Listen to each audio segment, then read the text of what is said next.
How's it going, everybody? In today's video, I'm going to be doing my NFL mock draft 3.0. But today we have a special guest. We have Jordan, aka Frozen Football. I leave a link to his channel in the description. He'll hopefully start posting soon. But I guess you can introduce yourself. Yeah, thanks for having me on, man. Real excited to get into this mock. Yeah, and haven't posted anything yet. I have a mock draft of my own that I need to edit, and then we'll get in business with my channel. But like I said, thanks for having me on. I'm excited to get this going. Of course. So what we're gonna do today is we're gonna go evens and odds. So Jordan will start with the first pick in the odds, and then I will come in with the evens at the second overall pick. And what we're gonna do is we're just gonna discuss our selections, how we came to that determination, and then just anything else we want to talk about the prospects, about the team, their needs, and all of that good stuff. All right, so you want to start with number one? And also trades. Yeah, If you want to make a trade, I don't know. Who cares? yeah. So I am definitely not trading down from one here. Yeah, no. This is also a what we would do mock draft, not a predictive mock. Yeah. So based on like our opinions, our evals. So obviously here I am not moving this pick. I think it would be kind of stupid if the Bears move this pick and keep Fields. You know, if they trade down to 2 or 3 and still get a quarterback, maybe, I guess. But at this point, I think there's just no passing up on Caleb.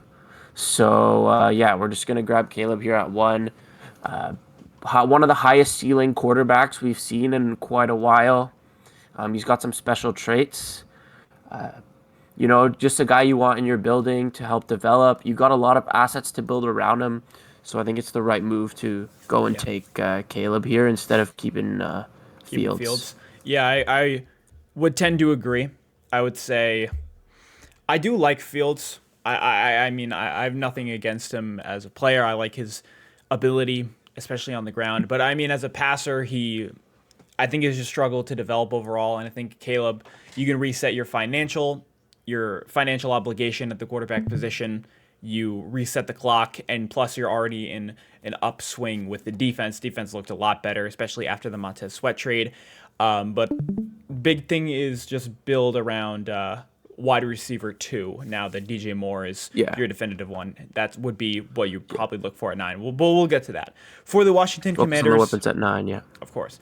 For the Washington Commanders, the undeniable pick is Drake May. I'm incredibly high on Drake May. Dude is a creative player. He's like if you had little over exaggeration, possibly, or over exaggeration, but he's like if you had Justin Herbert with Josh Allen legs and Josh Allen creativity. Drake May will try to hurdle a defender, throw with his left hand to create a touchdown. I saw that in the Pittsburgh game, but led the FBS and EPA in 2022.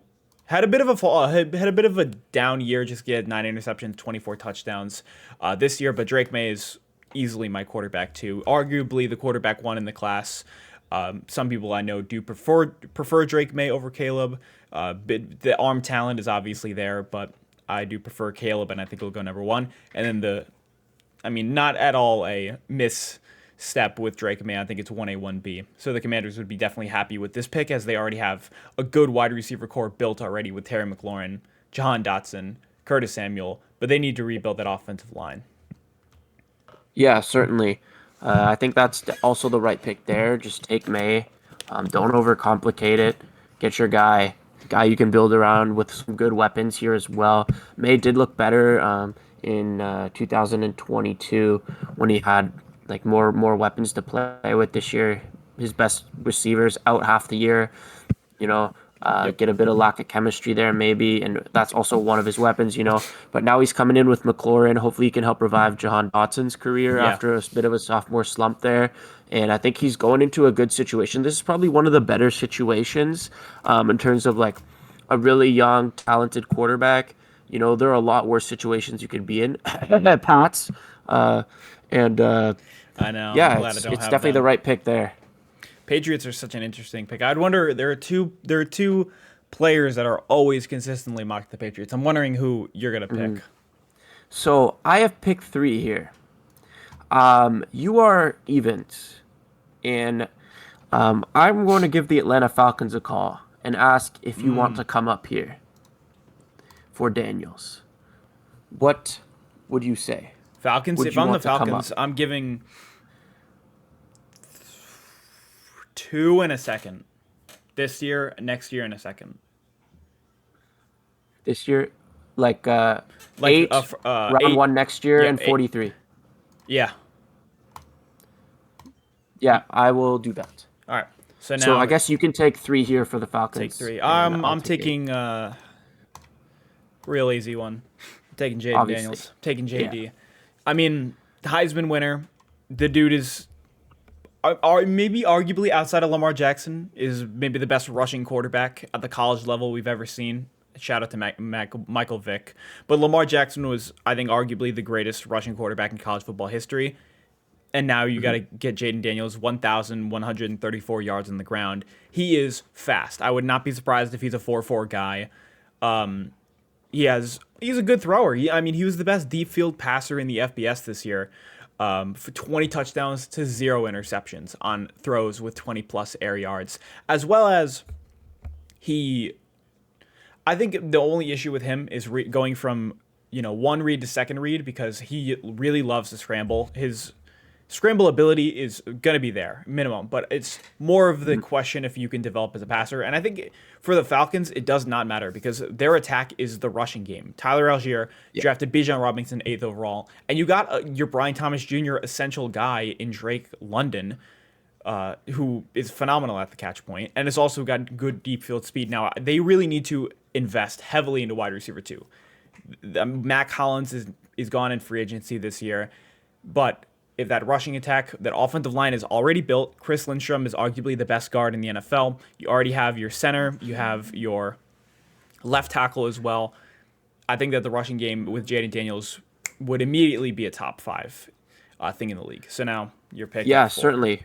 Or no, it's my I pick do at think 4. it's just I do just think it's kind of a no-brainer there for the Falcons to come up here to the 3. Yeah. I don't see this discussed very much, honestly, and I think the Pats should trade down. I'll talk about it more once we get to that pick 8 there, but no-brainer here, especially for the type of fit that Daniels can be, because like you're talking about his rushing ability behind that offensive line with those running backs. Yeah. I mean, that would just be freaking sweet. The So RPO is gonna go crazy. I don't know which scheme they're gonna run, because I know they took the Rams passing game coordinator because Morris is coming in.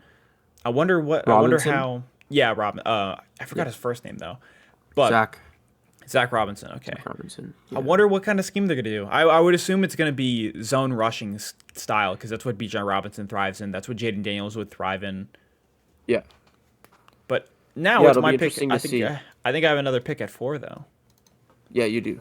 All right, yeah, I'll just make this real quick. It's got to be Marvin Harrison. Yeah. It just has to be Marvin Harrison. Best, in my opinion, the best wide receiver prospect I've ever seen. Obviously, I didn't see Calvin Johnson, but Marvin Harrison is pretty much the most complete wide receiver I've seen. He's a Blitnikoff winner, 2-time All-American, 2-time probably best wide receiver in the nation, and he's got the speed, acceleration. He's got the route running prowess at 6'4", 205. He's phenomenal at the catch point. He has arguably generational body control. I don't know how. I mean, the sideline catches he can make and the over the shoulders and the dunk ability, the red zone dominance. There's just not. There's so much to say, but so little you need to say about Marvin Harrison. Yeah, that's the pick. Marvin falls to Yeah. you take him. Otherwise, just grab Neighbors, and you're fine with it for the Yeah, Cardinals. They're in a that's- really nice spot here. Next, obviously, it's a little bit of a different discussion with the Chargers here. Just slightly different in terms of, okay, are you going to go O-line or are you going to go receiver? Because, you take Joe Alt, you put him in here, and suddenly you got bookend tackles for Herbert for the rest of his career, pretty much. Yeah. Would you Which move would Joel just to right be tackle? absolutely nasty. Someone will move. I'm sure you can figure it out. But at that point, that type of talent. But I am actually going to take Malik Neighbors here. I think the receiving group lacks speed, lacks kind of that explosive playability that you really want in a modern, modern big time offense. Gives Herbert another really good weapon to play with. Uh, I do think he would fit a little bit better in this offense than Odunze. I And agree. I see a lot of Brock Bowers picks here, but I just think Neighbors, for the need, especially for the need at wide receiver, he's just as good a prospect, if not better than Bowers. So just take him. You're happy with it, and now your receivers are kind of set.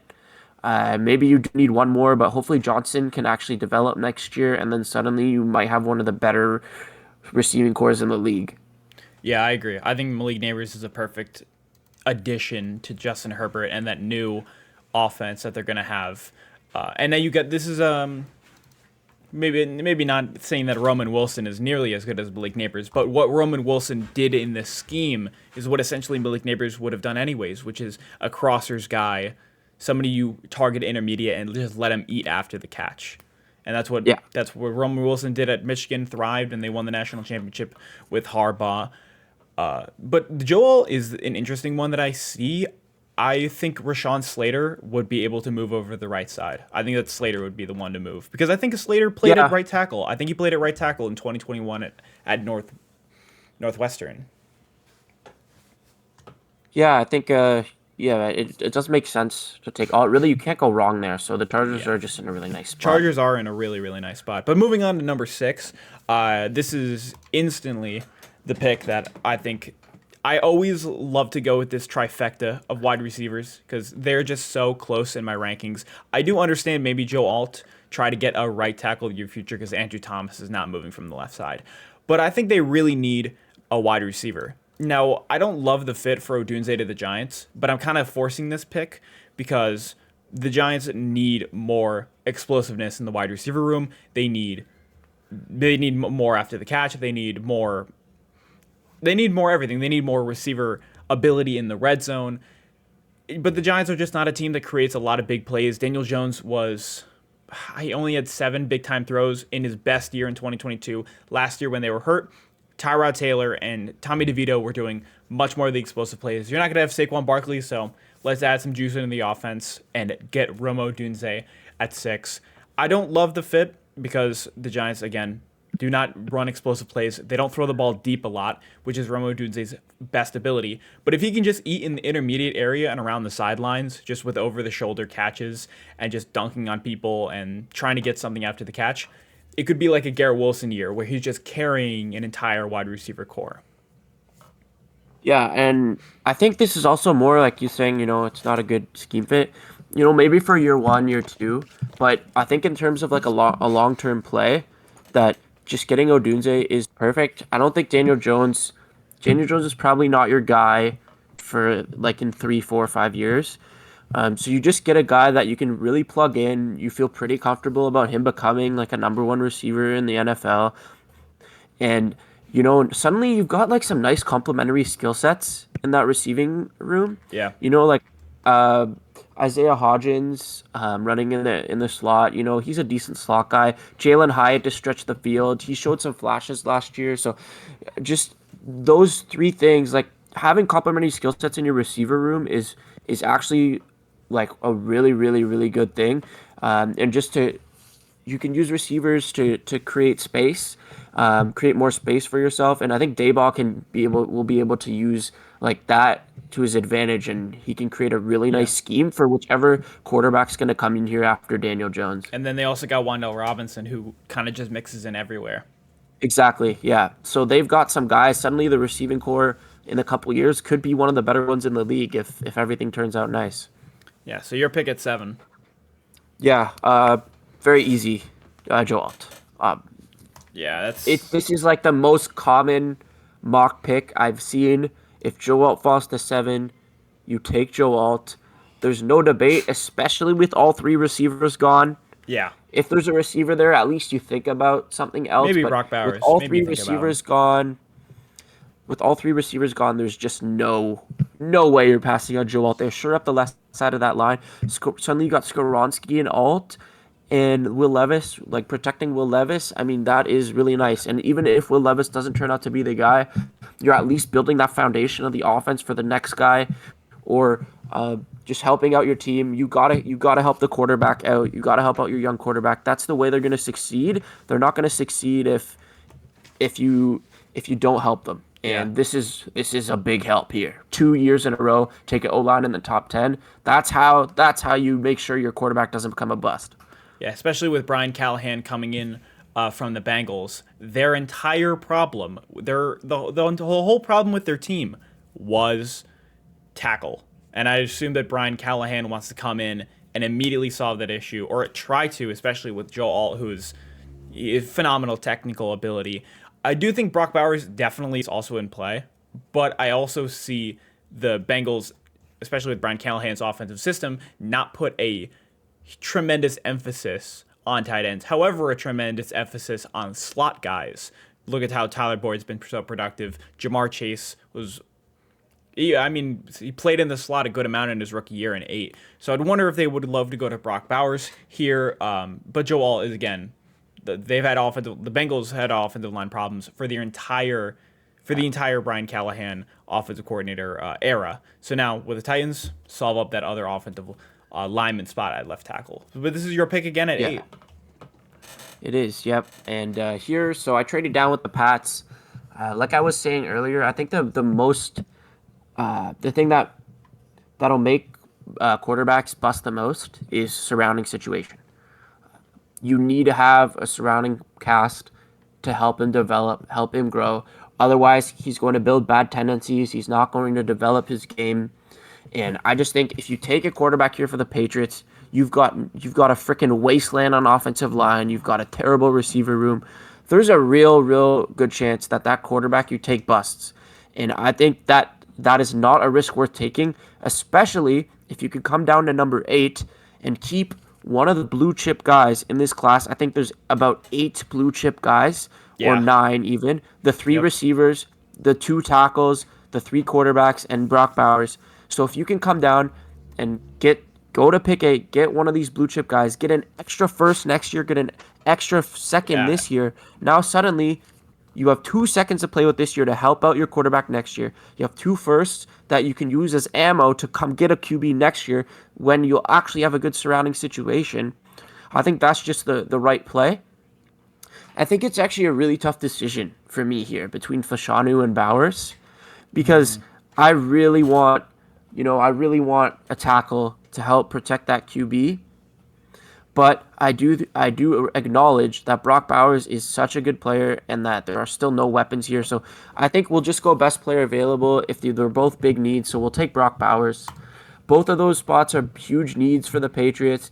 Now you got a security blanket, one of the best tight ends we've seen come out in recent years, and just a guy that can come help out your quarterback of the future. He'll be there. He should be there for a decade plus if you play your cards right with him. So you get an extra first and a second, take Brock Bowers. You are laughing and you're super excited if you're a Patriots fan if this happens. I agree. I'm big on Brock Bowers, of course. You get another first next year. If you're not satisfied with Jaden Daniels as your quarterback 3, you could just kind of take BPA in Brock Bowers and in one of the best prospects at any position I've ever seen. But now, it is not my pick. It is your pick again. 3 in a row, because it's number 9. It's Chicago. 3. Bears here. I kind of just want to go best player available. There's no real point in, I don't know if anyone's going to come trade up here. It is kind of tough. 9 is a tough for spot. me here, just because, gone and Bowers is gone. But I do think, best guy available, just make sure that O-line becomes a genuine strength, not just something that'll help your quarterback succeed, but something that will, or not something that will allow your quarterback to succeed, but something that will genuinely help him succeed. And I'll take Olu Fashanu. I think he projects a little bit better as a pass protector compared to Fuaga. And pretty much there's 2 or 3 groupings of O-lines, if that makes sense. So there's ones that'll inhibit you from doing things. There's O-lines that will allow you to do things right, and then there are O-lines that will help you do things right, right? And if you get an O-line that will help you do things right behind Caleb Williams, who can, theoretically extend plays at a high level already coming out as a rookie, get a guy that you can hopefully develop as one of the best pass protecting tackles in the league, you're pretty happy with that. Yeah, I agree. I'm a little lower on Olafisano. I'm a little lower just because I. The thing about Olafisano for me is I don't think he has the best run blocking prowess, sealing off blocks. A little lacking of play strength, but if he can just get stronger, I know he'll probably come in at 315 maybe. He's listed at 319 at Penn State right now, but he was an All-American. His flexibility is crazy. But I have a bit of a concern with playing against power. And that's a little bit of run defending. That's a little bit of Ohio State's a perfect example. JT Tuimoloau was able to just push him back so much with his bull rush that Olafisano isn't the flexibility is there because he could just bend his back so far out that and then hop and keep his frame sturdy. But he just lets guys into his frame a little too quickly, and I don't know. Olafisano is a bit of a question mark for me. I do love Talisa Fuaga a bit more, but I agree. Chicago already picked Darnell Wright 10th last year. Olafisano is now their left tackle of the future. And of course, with Caleb Williams, the only thing you could do is two things: tackle or receiver. Receiver isn't available, so now you're going to go tackle. Now for the Jets here, I'm going to take the guy that you didn't take, Talisa Fuaga. 100%. I think Talisa Fuaga is a top 10 guy in this class. I think he came in at 320.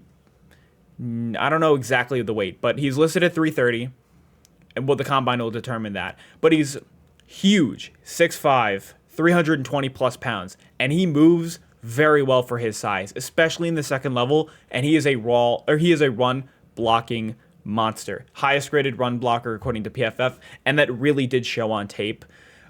Great use of hands at the point of attack. He's fluid for being so powerful, and he's got real strength in his hands. He can really stun edge rushers.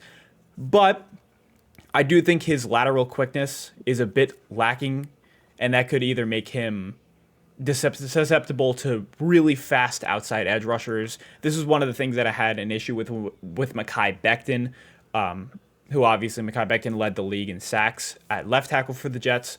But you secure up that right tackle spot that has literally not had a starter that has played more than 6 games at the right tackle position in the last 4 years. Go ahead and draft Talisa Fuaga. Go and draft Talisa Fuaga. That is a must. Yeah. Other than George Fant. Yeah, I mean, George you sprint that one to the podium. You sprint that one to the podium if you're the Jets. The board falls perfectly for them. You get one of those 2 tackles, or Brock Bowers, or one of those receivers, and that's a great draft. That's a good haul. So it is now 11 at the Vikings. Your selection. So this one is really interesting here. The Vikings do have, quite a lot of needs, honestly. Interior O-line was a little bit suspect last year. They definitely need an edge rusher, especially if they're losing Danielle Hunter. Who knows what's happening with him as of right now. And they also definitely need some help in terms of the corners and safeties. Here, I'm really thinking that I'm gonna take edge. I'll go with edge here. I'll go with my edge one as of right now, and just a guy who I think is super polished in terms of his pass rush skill set. He has a plan when he rushes the passer. This guy, he's got a plan. He knows what to do. He's really good at countering the first initial block from the offensive lineman. Like, the offensive lineman initially stops him. He's really good at he keeps moving his feet, keeps working, and gets through to the quarterback. I'm gonna grab Laiatu Latu here at 11 for the Minnesota Vikings. I'm there for it. He's rated the third edge rusher. Rated the third edge rusher on PFF. I disagree with that. I think Laiatu is the first guy on the board. I think the first. Yeah. Obviously, we don't know stuff about his medicals that could turn some teams off and maybe make him fall a little bit. Like Jalen Phillips fell to the mid to late first, I believe, for the Dolphins. Kind of reminiscent of that. I think Latu's not really as athletic as Phillips was coming out, but I just think he's super super polished, and I think he projects as like a high end, very high end number two guy, low end number one with a pretty good floor. Yeah, I agree. Speaking about Jalen Phillips, that's literally my player comp. I think that they're very, very similar. Not only in terms of story, both had to medically retire, both had to transfer due to that. Both UCLA guys who wore the same number, 15. But also, they really have a similar pass rushing plan. They've got similar bags in terms of pass rushing moves. I do agree Jalen Phillips is a bit more athletic, fast off the edge. But they both kind of have a similar weakness as well. But Laiatu Latu is easily my first edge rusher off the board. I think he has the best bag of pass rush moves, and I think he has the best hands at the point of attack, as well as a pass rush plan. But moving on to the Denver Broncos, I'm debating between two guys here because I do really think that edge is maybe their biggest need, but I also agree that they would need a cornerback too. They have a lot of needs on this team Yeah, right they now. and then you're not even factoring in quarterback at this point, which is I wouldn't love to force quarterback because it's just not the type of I don't love to force quarterbacks, but then when we're talking about the actual draft, quarterbacks are going to go super high. But this is how we would see Yeah. it. This is how we're going to go with it.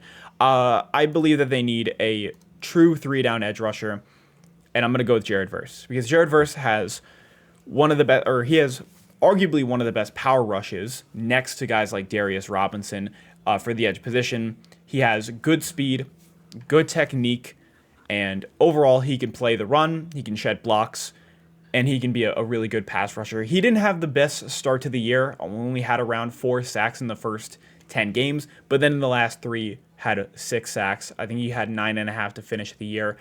But Jared Verse was a top 10 guy for me in the preseason.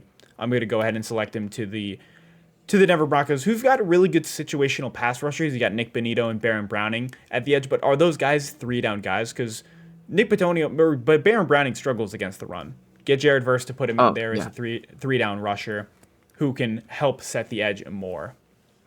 Yeah, I like that pick. Adds a lot of depth to your D line. You need at least three guys. Really, you need four Yeah. guys that can play on the edge.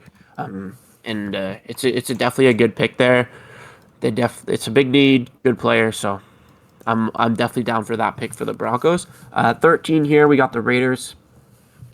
They also have a lot of needs, particularly defensively. And I'm gonna go with I think the best defensive lineman left here in Byron Murphy the second. I wish I could have picked him before you because I want, Great. but you got to go on him. Great player. He's been flying up the draft board recently. Yeah. A month ago, you would not have heard him. You barely heard him in first round mocks and first round discussions. Now, some people are saying he's going to go in the top 10, Yeah. which is crazy. Yeah, one of the like better or one of the best pass rushing deep nose tackles we've seen, or like, true like defensive interiors we've seen in a while. I think that adds depth to that defensive line, gives Max Crosby some help, and allows you to actually build the foundation of your defense by creating a position room that's actually good, not just Max Crosby and waste. You were hoping that pick was going to help last year's pick in Wilson Yeah, Tyreek. in the top 10, but it's not looking great as of right now. Hopefully he does develop, but even if he does develop, getting Byron Murphy on the inside makes your D-line scary, and that's a really good thing because you're going to need a really good D-line when you're playing against teams in the AFC. Yeah, I'm in full complete agreement with that pick. I really like Byron Murphy.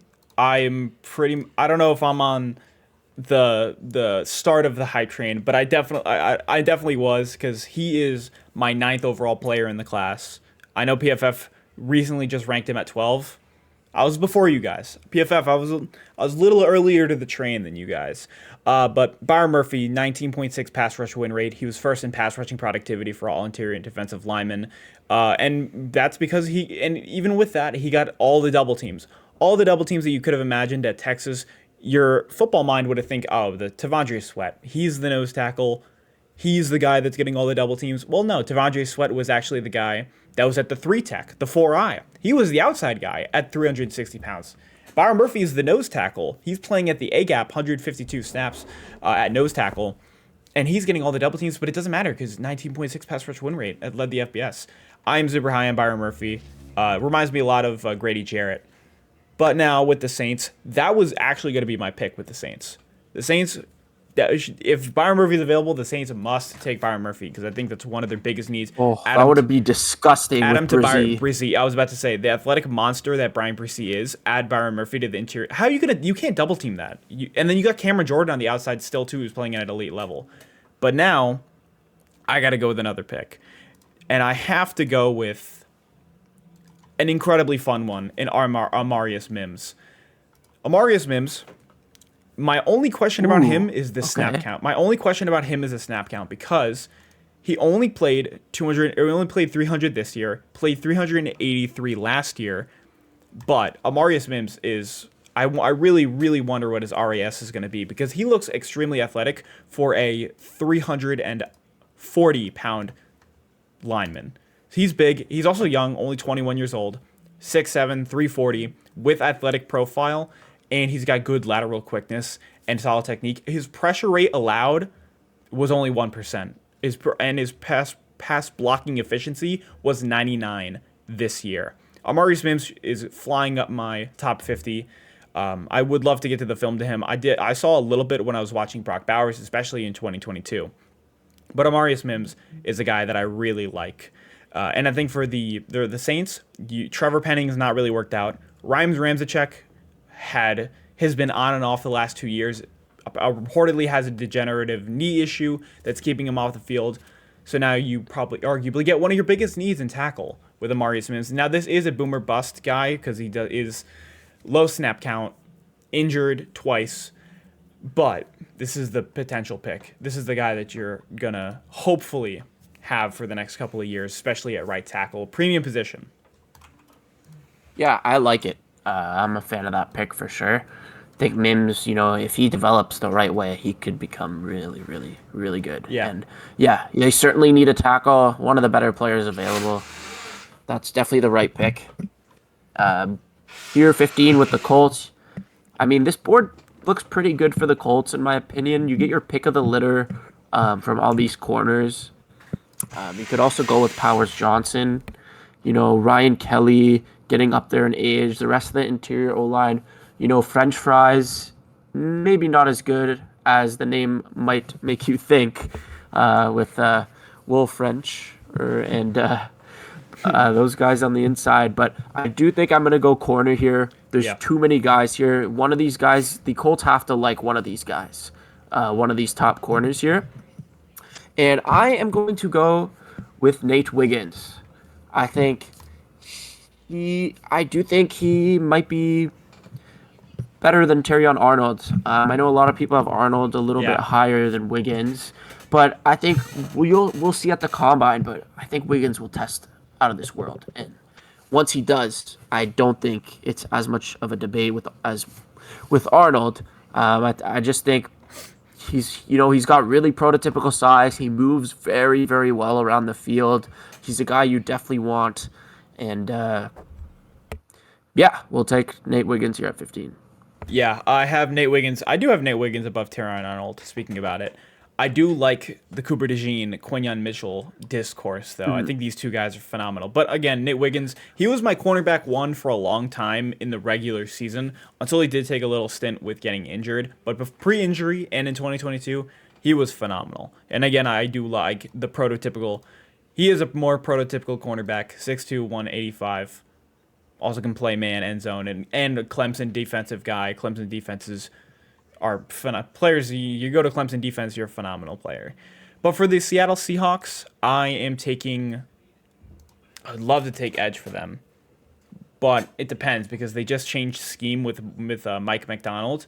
This makes me think immediately they're going with defense no matter what, and it really depends because what is their identity on defense? It really is the linebacking core and the safety group. I really wish they had one of those guys here, and I assume that the Seattle Seahawks are going to trade down in this draft class because they are a team's definitely going to trade up for quarterback at this point. I mean, JJ McCarthy, Bo Nix, and Michael Penix Jr. are still here, but I'm going to go on brand, and I'm going to go with Dallas Turner, looking to get some wiry edge rushers.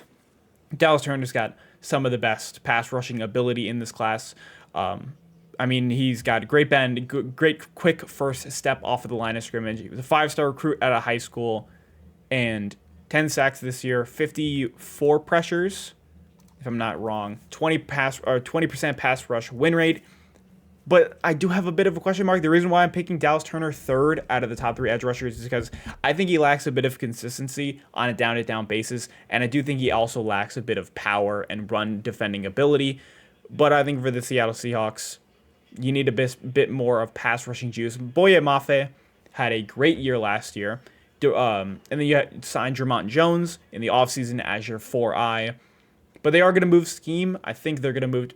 I don't know if they stayed in. I don't know if Pete Carroll had a 3-4, but Dallas Turner would literally be your prototypical 3-4 outside linebacker. So that's my pick at 16. Yeah, I like that pick there. You know, for me, for the Seahawks, I don't like Turner's fit as much on the Seahawks. Like, I would much rather the other 2 edge guys if I'm the Seahawks here, like, especially. Just because I think, you know, they could use, like, a more polished guy in Latu over Turner, and also I just like that versus pocket pushing ability compared to Turner, and for this offense, especially with how like McDonald might like a power type. But you know, it is still a good pick. It's good value. Turner's a good player, and they definitely need some edge rushers. So we'll come down here at 17. The Jacksonville Jaguars. You're thinking about a few positions here. Center, you know, Powers Johnson could be a play here. You're also thinking about receiver, but I think first and foremost, you got to help out Trevor. Yeah. And you got to keep helping out Trevor. I think that O-line was atrocious last year. Mm-hmm. That's probably like the main reason why they were so bad is because of that O-line. So let's go. And let's just take the best offensive lineman available in Jackson Powers Johnson. Let me select him. JPJ. Center, yeah, just, you know, sure up that O-line. They definitely need help there. Like, he's day one, seems to be like a day one impact starter, which is perfect. Help you in a playoff push right away. And I think it's a really good, you know, just a good way to keep helping out Trevor, because, you know, if you're not consistently helping out your quarterback, then I think you're doing something wrong. Yeah. And I mean, Jackson Powers Johnson, only 3 pressures allowed in how many snaps did he have? 829 snaps, and you only allow 3 pressures. And I don't think he lost a rep at the Senior Bowl. I mean, Jackson Powers Johnson is a phenomenal player. He was real good. Now for the Cincinnati Bengals, I have literally only been mocking them offensive tackles. I'm going to go with my next best tackle in the class, which is J.C. Latham. Jonah Williams, I don't know how many years he spent at right tackle. I think it was just this year because he played left tackle at the Super Bowl. And then they signed Orlando Brown, who is, I think, now no, he's not a free agent. But, no, he's got a couple years left. Yeah, I didn't like that signing. But now I'm going to go with J.C. Latham, replace Jonah Williams, who is one of the worst qualified offensive tackles in the league, and move to J.C. Latham, who is, I think J.C. Latham is solid overall in everything. I think he's got solid technique, solid athleticism. The thing that I really like about J.C. Latham is the size. He's 6'6", 335 pounds, and he's a real built guy. He's more of a sluggish mover at the tackle position, but he's a good run blocker, a solid pass blocker, maybe a bit of a better run blocker as opposed to a pass blocker. But they really just need tackle overall. Help protect Joe Burrow as much as you can. God forbid a guy like Brock Bowers is here at 18, which I've seen him being mocked there. The league would not love Brock Bowers to the Bengals. But I'm just going to add more tackle help. It seemed like it's just been a revolving door the last couple of years. So, invest a first-round pick. Certainly a great pick there for sure. I also think Latham's pretty good scheme fit there, like in terms of gap, power, scheme, run it in the run game. You got two massive tackles, Yeah. and I think that run game could be like honestly pretty nice if they get Latham in here and he is as good as you hope. And make sure Joe Burrow stays upright. That's got to be your number one priority this offseason. They've tried to dabble in and helping out, but you got to fully commit because this guy keeps getting hurt, and you can't afford to have him get hurt again. So get Latham, help protect 9. 19 here at the Rams. Again, kind of get your pick of the litter from the corners. No Nate wins, but you're definitely okay with that. At 19 here with the Rams, I would really like an edge rusher here if I was them. Unfortunately, they're not there, the top 3 guys. I'm also considering defensive tackle Jerzon Newton, but yeah. they already have D tackles, and corner is a bigger need, and there's some really good corners available here. So we're gonna take Terrion Arnold. I think his athletic profile just tells me that he can become a high-end corner in the NFL if he develops properly. Get a guy that can be pretty versatile, in terms of running different types of coverages. He was tested quite a lot this year, actually, because Kool-Aid was opposite of him. And I think, that helped him develop a lot, I would say. 2 Alabama guys going here back-to-back at 18 and 19. Oh, yeah. And Terry Arnold also got great production as well. Many PBUs, but 5 interceptions, of 50 passer rating allowed. And he was also a solid run defender as well. And he's got pretty solid size as well at 6'196". I really think that the combine is going to help him a lot. I really think that the combine is going to help him a lot. I think so as well. He should run low 4.4s, maybe even 4.3s in my opinion. And for the Steelers, I really messed around a ton with this pick because I almost never have a direct pick that I really love to go with for the Steelers. But what I'm going to do with this pick is I'm going to go with the fun one. I'm going to go with Cooper DeJean because I think Cooper DeJean you could use as your Swiss Army knife, and I think that's maybe what the defense has been missing. I know they use Minkah Fitzpatrick as that Swiss Army knife, a bit less in last year. But you draft Joey Porter Jr. last year. That is your boundary cornerback. They don't really have a CB2 now that Pat Peterson is. They signed him to a 2-year deal, but he's far too old to be playing a high-level boundary cornerback at like 34 years old. They don't. I think they're missing that slot cornerback. I know they had Mike Hilton, if I'm not wrong, as their primary slot a few years ago. Went to the Bengals, played very well at a high level. Cooper DeJean can mix in literally anywhere. They need a safety too. They need a cornerback or a CB2 or a nickel. Cooper DeJean can fit in any one of those roles.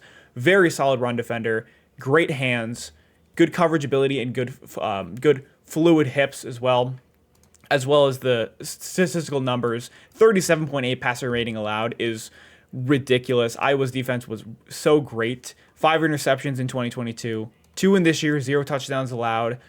I mean, Cooper DeJean, look at his snap counts, and he plays pretty much everywhere. Yeah, I really like that. Like you said, he can pretty much play anywhere in the secondary, which is awesome because the Steelers, if you haven't looked at their depth chart in terms of their secondary, they have Minkah, they have Joey Porter, and they got nothing, which is not great if you want to be a playoff contender, having 3 weak players in the secondary, but Cooper DeJean should help that out and give them, some really solid play. Next here, we got the Miami Dolphins, interior O-line, just anywhere on the O-line. They need help. Help Tua out. Help out that offense. That's certainly a big weakness for them. So we're going to come here, and it's between 2 guys for me. And I think I'm going to take the guy that I think is a little bit more versatile. I think he can play pretty much all 5 positions, really, on the offensive line, and that's Barton. Graham Barton out of Duke. He's not an interior. Offensive tackle, yeah. He played tackle at Duke. At the Senior Bowl, he had snaps on the interior as well. But he just seems to be such a versatile player, moving up and down the O-line, which I think they really need, especially because Teron Armstead always misses at least a third of the Yeah. year. So if you need a guy to come out play tackle, I say fail him at tackle, then move him into guard if it doesn't work. And that's pretty much, uh, what most teams should be doing with tackles they draft that they think can move inside. And I think, like I said, he could play all five positions on the O line. I think you're coming in as a very versatile and a good starter on the offensive line here at 21. Yeah, very interesting pick. Graham Barton, very, especially for the Dolphins, I think this is a very logical pick. You got who is leaving in free agency? Hunt is leaving. William? Hunt Armstead is always hurt. I think Eichenberg is also due to a contract.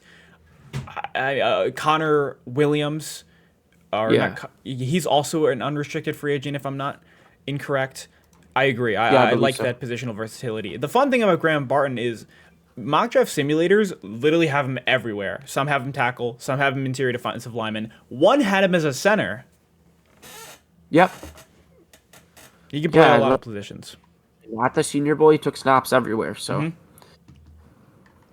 But now moving on to the Eagles, I think this is undeniably there's one pick that's just screaming at me right now, and that's Quinyon Mitchell. It's just the one player I wanted to take him next. yeah, it's the Texans. It's either that or Kool-Aid, and I'm going with Quinyon. I think that the Eagles Kool-Aid or Quinyon, it really is the difference, but I think I love Quinyon just was dominant at Toledo. I don't think there was any better player on the field when Quinyon Mitchell was playing. He was just one step ahead of every receiver, just running their routes, it looked like on film. I mean, Quinyon Mitchell, I think that the combine is going to help him so much, but PFF's highest graded cover corner in 2023 and can play both man and zone, 43% completion percentage allowed, and 0 touchdowns, 51 passer rating allowed, but in 2022 was 34.8, which is ridiculous. I think Quinyon Mitchell, especially he had a very good Senior Bowl to boost him up in the draft rankings. Go to take him with the Eagles, who had one of the worst secondaries in the league. Bradbury was toast.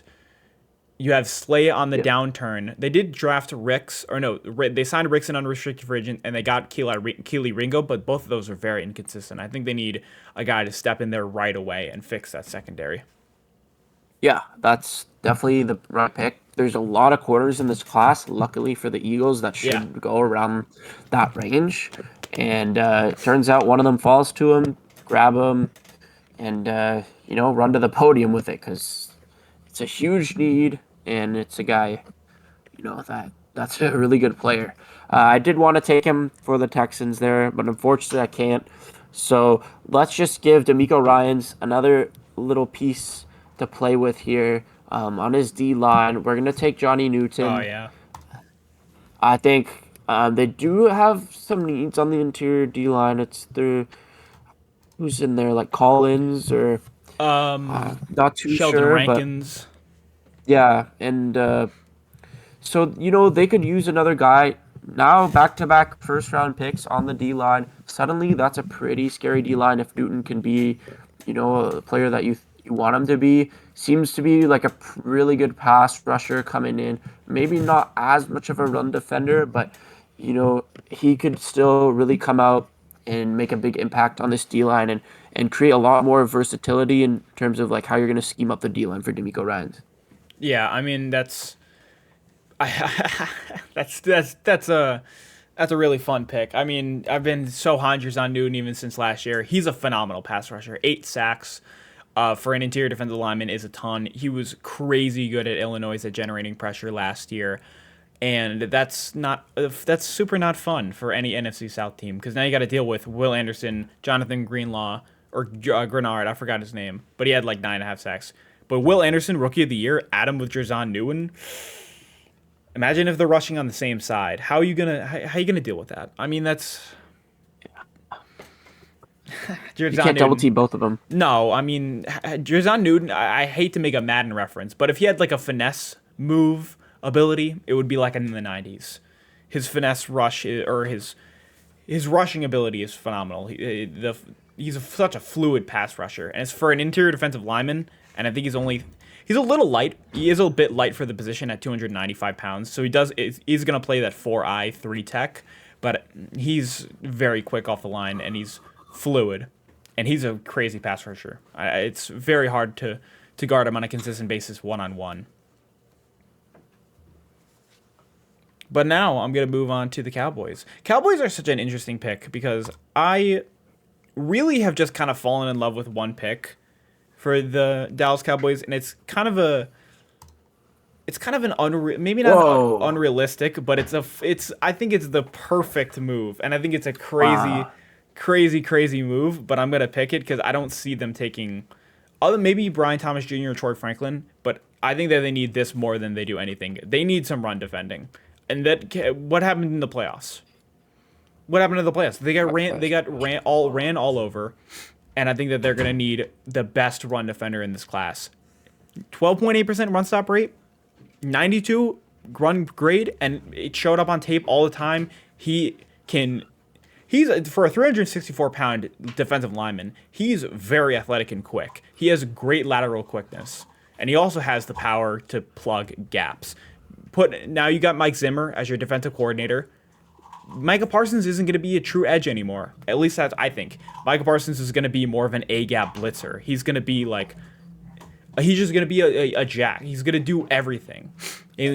Bop into coverage sometimes. He'll become a true positionless player under Mike Zimmer, Micah Parsons. So that leaves the defensive line spot available. Move out Mozzie Smith to more of a edge setting lineman. You still got DeMarcus Lawrence. Put Devondre Sweat in, and he fits in for that 4-3 system as a 3 tech. Devondre Sweat. Mozzie Smith was supposed to bring in that run defending ability. Now you actually get that run defending ability in Devondre Sweat and pass rusher. I'm real surprised by that pick for sure. I don't particularly agree with that because they take Mozzie Smith last year to try to do that.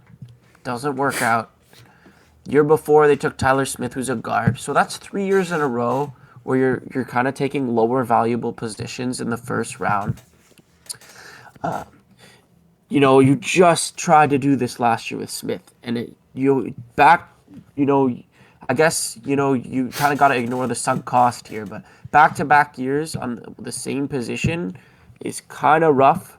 In the first round, I understand it's still a huge need, but if this pick isn't if Sweat isn't a great player, then this pick will be looking real bad for. I know it is. It is the risk. It is the risky pick of the draft, but they were. I don't know if they were bottom 5 in run defense. I'm pretty sure. Yeah, I can definitely understand it for sure. Maybe a bit of a reach for me. Maybe if you're trying to take him. Try to trade down. Maybe Buffalo would come up for a Thomas Jr. here or something. But, I definitely understand the pick here at 25 for the Packers. Now, this is real interesting for me. They have some needs, I would say, on the O-line. They could use one more offensive lineman. They could use a defensive lineman. They need some help on safety as well. And there's a few guys here I can pick for sure. Could you sort the corners, please? Perfect. Ooh. Okay. Corner this here. Is tough. I know it's tough. I do not think I'm going to go corner. I think I am going to just do the safe thing and give Jordan Love some more help. And that's why I'm going off the rails. I'm going to take Brian Thomas Jr. for the Packers. I knew do you want to... I had a feeling you're going to do something. I had a feeling. I was thinking about it, but I just think that you get a true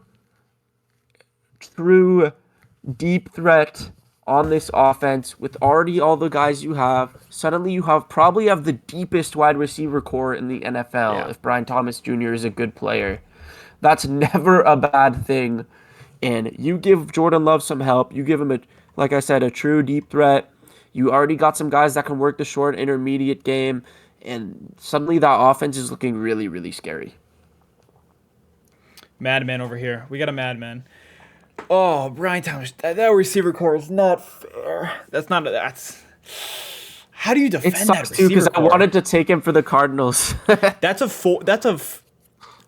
5 like there are 5 now. If you debate Brian Thomas Jr., that's 5 quality plus wide receivers on your team. That's the deepest wide receiver core in the league. I had that instantly.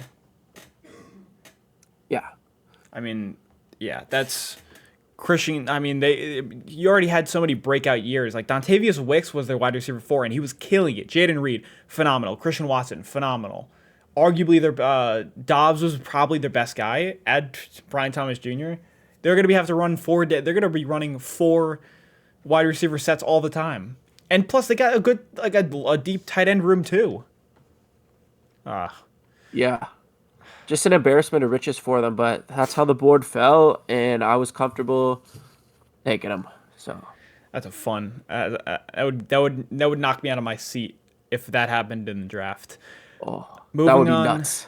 Oh, man, moving on to the Buccaneers. I've been between a few guys here. I know I don't love to go with interior offensive line in the first round. In the last couple of years, it's been a little bit of a weaker position, but that's really their biggest need. But I just can't pick it here. That's too much of an overdraft. I think I'm gonna go with Kool-Aid McKinstry. I really like Kool-Aid. He, in my opinion, was the better Alabama cornerback, especially since last year. I love his footwork. He's he's such a fluid corner. But for the Buccaneers, mainly, I think they got only real one corner in Davis, Carlton Davis. That's their best guy. And then Murphy Bunting. Jamel Dean. Yeah. Or Jamel Dean. You're right. That's my fault. Carlton Davis is where? I think he's the... Oh, he's still there. He's still there? Murphy Bunting is not there anymore. But I think he's a free agent this year. Murphy Bunting was on the Titans. Yeah, he was somewhere else. But I think they've been lacking Titans, corner. I think they lacked corner last year, and I think I'm going to go pick him. I like that pick. I really do. I also think like McKinstry is a really good scheme fit on that defense. And he kind of profiles similarly to like Jamel Dean, like a bigger corner that has good man technique, that can play well in man. And that just gives like Kool-Aid and Dean. I really like that pick for them. Yeah. Okay, number 27 here for the Cardinals. This is interesting.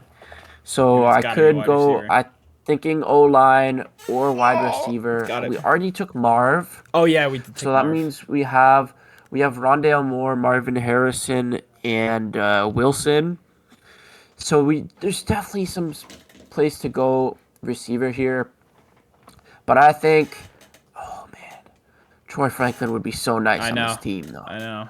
I was thinking receiver too. Just double dip. I really want to take O-line, but we're gonna double dip here. I think 'cause they have a pick at don't they pick like 35th or something? So if they at pick 35, you can take on offensive line. I think there's enough guys here that you're comfortable with taking one of them. We'll take Troy Franklin here, a true like speed guy and field stretcher who's also a really good route runner, great with the ball in his hands. Just a guy that will really, really open up this offense with Marvin Harrison Jr. taking away the rest and taking away all the double teams. And suddenly the Cardinals are now another team with an incredibly deep receiving core with Greg Dortch, who looked pretty good last year and at times now down to your like 4th guy instead of your 2nd. Yeah, because I also do think Hollywood Brown is leaving in free agency. And then I would think he's gone. Yeah, I think he's gone. But that's another crazy pick. But you know what? I'm gonna go with an even crazier one. I'm not thinking twice about it. Beautiful. Give me Ladd McConkey. Ladd McConkey in the first round all day. I mean, the route running, do we got to say more? The shiftiness, the quick feet. Yeah, I mean, Ladd McConkey's got some routes. I really woke up to him. I was not even that high in McConkey in the entire regular season, even coming into the draft. But then I was like, all right, let me just sit down and let me watch a little film. Let me go on Twitter. Let me see how people are feeling about him. Watch some of it, especially next to especially rewatching the Brock Bowers and just going over Georgia's offense. Ladd McConkey, even though he did it, I wish he got targeted so much more. Because if he was at a place like Alabama, a place like USC, a place like some other explosive offenses, LSU. He'd be a top 15 pick. Yeah, I mean, he would have. I promise. Soared over 1,000 yards. Now, Ladd McConkey is, I think he's a borderline first round guy, but I've been slowly taking him higher and higher and higher. And then for the Buffalo Bills, you get a guy that's just gonna route up dudes for Josh Allen. Yep. That's it's a little fun. Guy Pick. gets open, man. That's all you need to know, really. It's all. I like the pick. I was definitely considering him at 27 as well, but I just like Troy Franklin's fit in the offense a little bit more. That's why I took him, especially with Kyler being a guy who wants to throw the ball deep. And here at 29 with the Lions, I'm going to go 3 receivers in a row here. Oh, we another all one. saw that game with Josh Reynolds dropping the ball.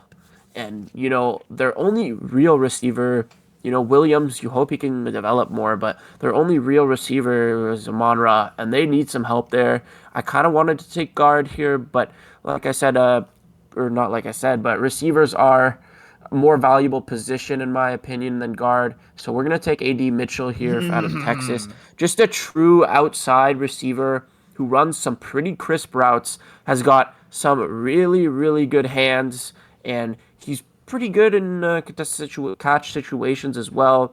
Just a kind of all-around really good receiver. Moves very fluidly, and he's got real good size as well. So just get a guy, suddenly your weapons. I'm just adding weapons to every single team apparently in this mock draft. And It's worth it though.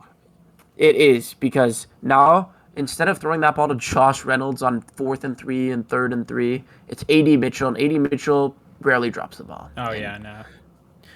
I mean, one thing that I've got to point out is the quarterback class. We're skipping the quarterback class in favor of the other ones. Like we've taken 7 tackles up to this point. We've taken 5 corners. We've taken 7 receivers. Yeah. I mean, but it's worth it. Those are probably the 3 best classes. But I would love to take quarterback a little earlier, or possibly. But I know a few teams will. But that gives some room to the second round teams, because I don't think I'm taking quarterback the rest of the draft.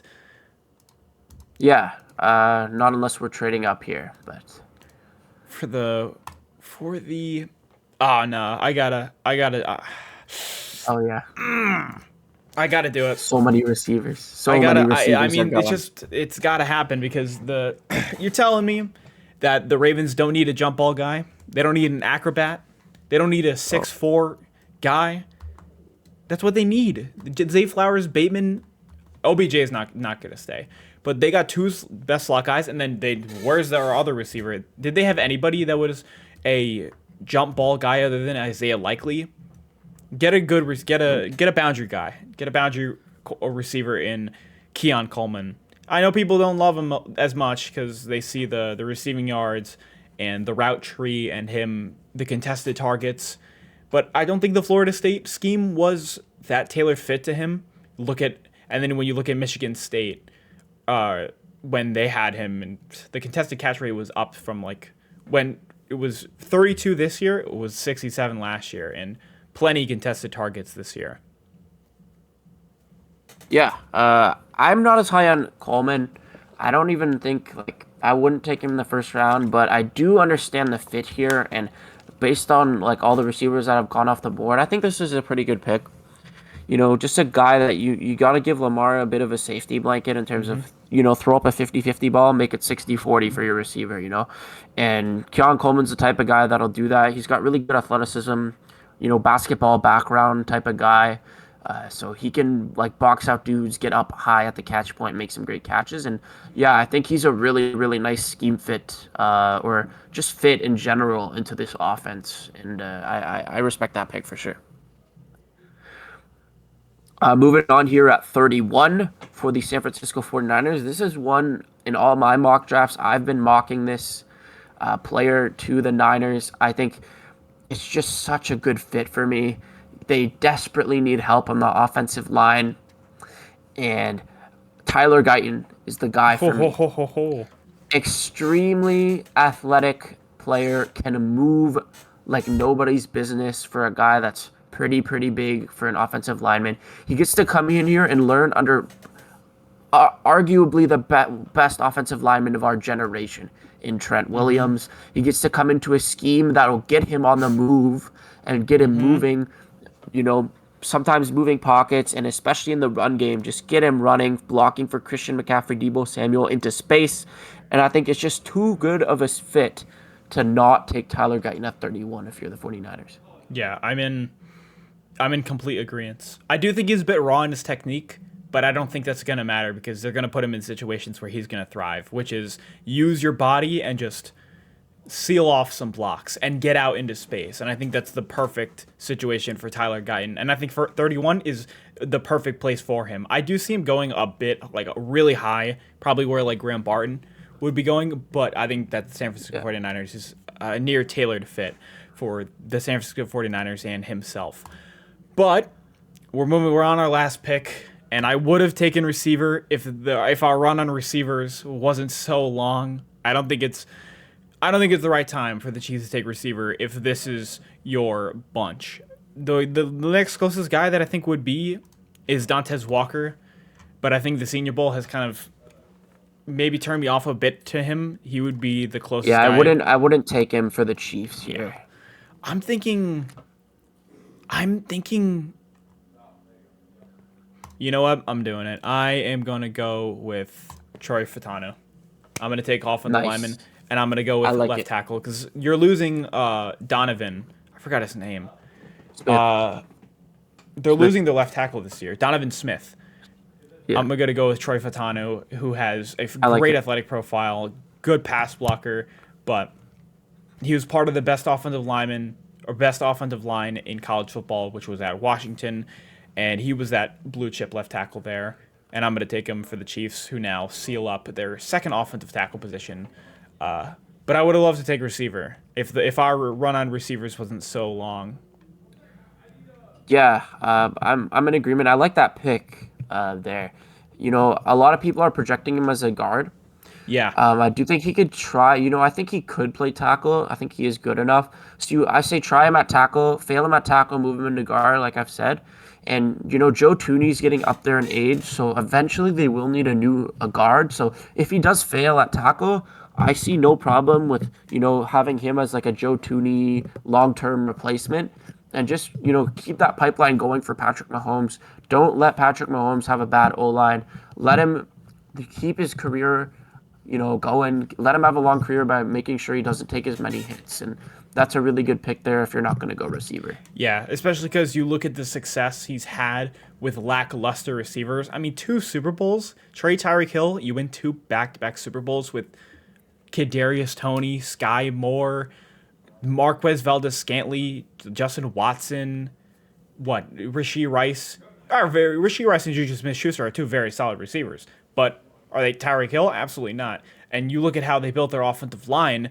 That was really when they started becoming dominant. Was when they drafted Creed Humphrey, signed Joe Thuney, and when they drafted Trey Smith. Even when Mitchell Schwartz retired, when it got Jawan Taylor. I mean, the offensive line, Patrick Mahomes can do everything if he's protected. So yeah, that will conclude my mock draft 3.0. Special shout out to Jordan here. Make sure you guys go check his channel out if he has posted at this point. But yeah, no, make sure you guys subscribe to him. Jeez, how many receivers did we take? 8? Yeah, we 9? took 8 receivers. Whew. And like 7 tackles. We took 8 tackles. No, we took 8 tackles. That's the record, I think.